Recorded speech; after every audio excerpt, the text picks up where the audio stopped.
Shalom and welcome to Tov, the Jewish News Channel. We have with us today Ziv Maor, who is a presenter on this channel and an attorney. And the question we're going to discuss is, should Israel be providing humanitarian aid to Gaza? And what are the pros and what are the cons? Well, the question is misleading in two elements. First of all, in the phrase should. Israel currently is providing aid to the enemy in Gaza. The question should be, should Israel cease doing that? And the answer is, of course, yes, about which I will elaborate in a minute. But the other misleading element in the question is with the word humanitarian. The term humanitarian aid does not apply here.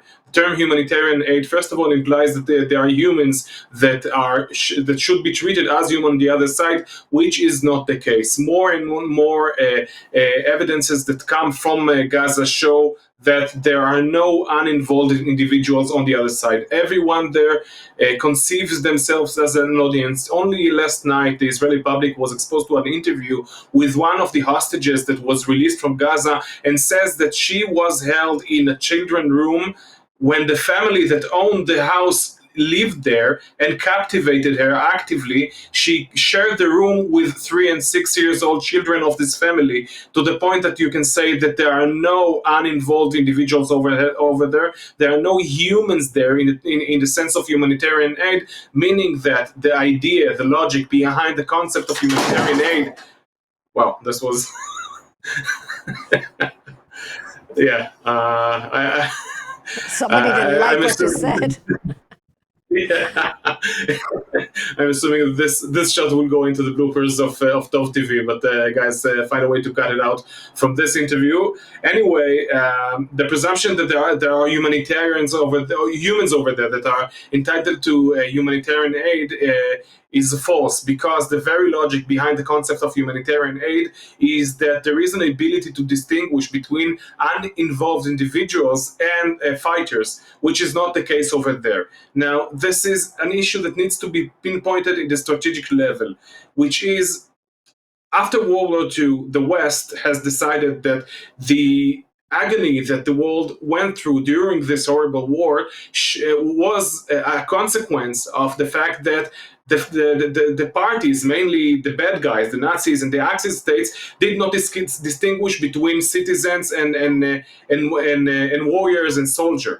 So the international law embedded the principle of distinguishing between the two groups and protecting civilians, even of the enemy, in order to prevent such atrocities to happen again. Not only Hamas and the Arab enemy in the whole does not respect international law, they use, and not only against Israel, this moral tendency to distinguish between civilians and non-civilians as a strategic weakness of the West, and they abuse it to an extreme extent. Once the enemy does not respect those rules, Israel should not be expected by anyone to do that. Now, as for seizing the aid that the enemy currently is being provided for by Israel, the answer is, of course, yes.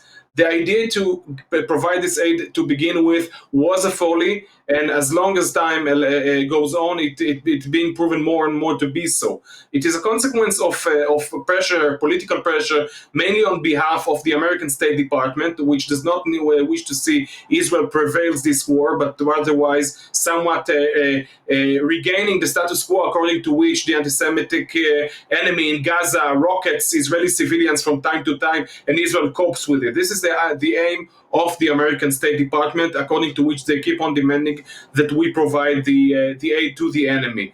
But the fact is, and history tells us, that whenever a party in a war acts as if he is indeed convinced he should win and is doing whatever he needs to do to win, and is being brutal, as brutal a war can be, the global community says, okay, listen, what do we need?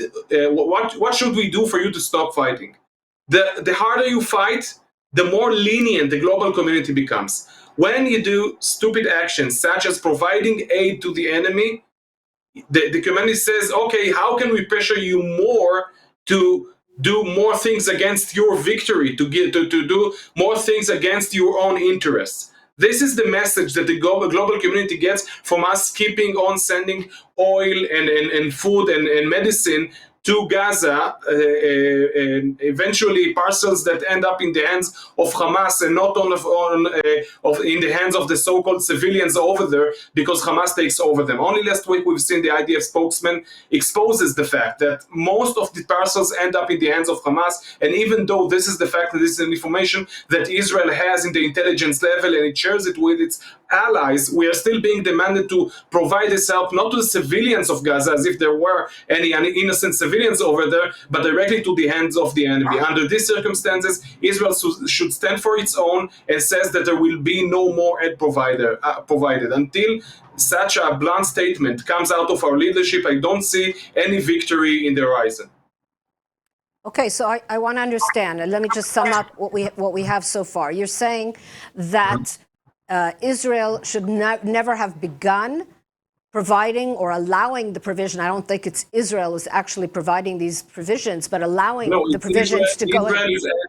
Is actually providing. Okay, food, water, medical equipment, and so on. And that Israel should never have allowed it in the first place. And once it did allow it, it should stop it. But my question is, and also that the aid that we are sending in is getting into the hands of Hamas. And as I understand it, it's part of it is used for the use of Hamas itself going into the tunnels. But part of it, Hamas is actually handing out to the people, but it is them that is handing it out to the people. So they remain the benefactor, as it were, of the people in Gaza. They're the ones who are providing and deciding who gets what. So that's obviously not good for us. But my question is, if Israel, let's say, were to listen to what you say and to halt the entry of all humanitarian supplies into Gaza, and people started starving to death, freezing to death, and we had a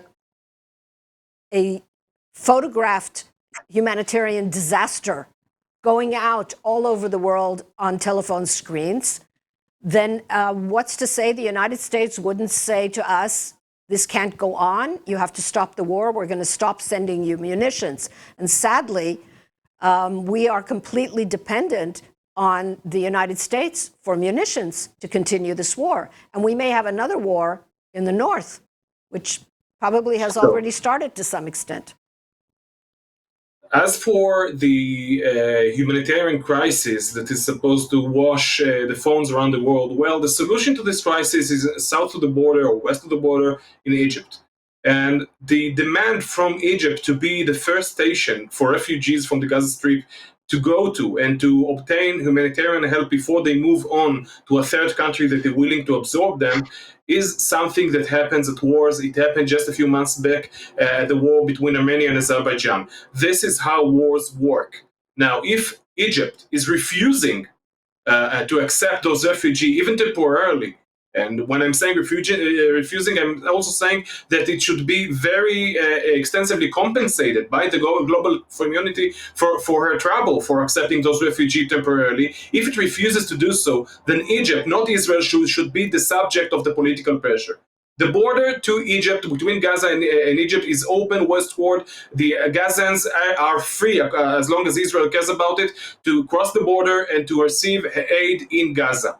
And Israel can and should deliver this message to the world. We are fighting for our lives.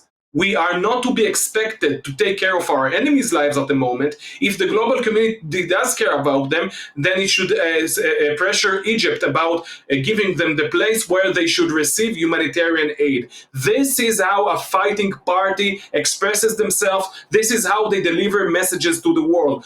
But when we say they should receive and obtain humanitarian aid in their own current grounds from which they attacked us, the message that they, the enemy, and the global community receives is that we are not dire serious about our intentions in this war, and this should stop. As for Israel's dependency in the United States in general and the upcoming Northern Front as well, the dependency is not in the Biden administration and is not in Blinken's State Department. It is in the American people. We are in an election year. The presidential elections will take place in less than a year in the United States. If Israel, which has the knowledge about the delicacies of American politics, will manage to deliver to American public, mainly to the Democrat voters, the true message that the current line that the administration is taking is jeopardizing the very existence of Israel and cutting our route, potentially cutting our route of supply when we are fighting for our lives. This is not only effective to do so, it is also the very truth. If we will manage to deliver this message through our allies within the Capitol Hill, not necessarily the administration itself, through our allies among the states' governors and state parliaments, if we manage to deliver this message, then they will deliver the message to the Biden administration that this pressure on Israel to take actions that will undermine its route to victory should stop immediately. This is how we should tackle the American pressure, not to yield to it, but to go against it with democratic means and mainly with the truth that it is on our side. There are more Muslims in America than Jews. Yes, but there are also something in the area of 30 million evangelist Christians that will not allow for an administration to neglect Israel. There is no way to assume otherwise than saying that Israel's currency is way higher in the American public opinion than that of the Muslims. The only reason that this currency does not take place and does not influence the administration's decisions is because there is a dispute among Israelis themselves and among the 4 million Jews themselves. It is a known fact that their political influence way exceeds their numbers. The only reason that this is not being utilized to serve the people of Israel in this very dire struggle that we are in right now is because the Israeli government does not deliver a clear message of what it wants from its allies. When we yield to this pressure, when we provide them with humanitarian aid, when we, as headlines suggest just from this morning, stiffen the rules of engagement in Gaza and jeopardize our own troops in order to protect uninvolved individuals who, for some reason, are still staying and indulging in battlegrounds. When we do that, we deliver a message not only to the global community, but also to the Jewish community in the United States that they don't need to worry about us so much because we are handling on. We do not act and we do not speak like someone who is fighting for his life.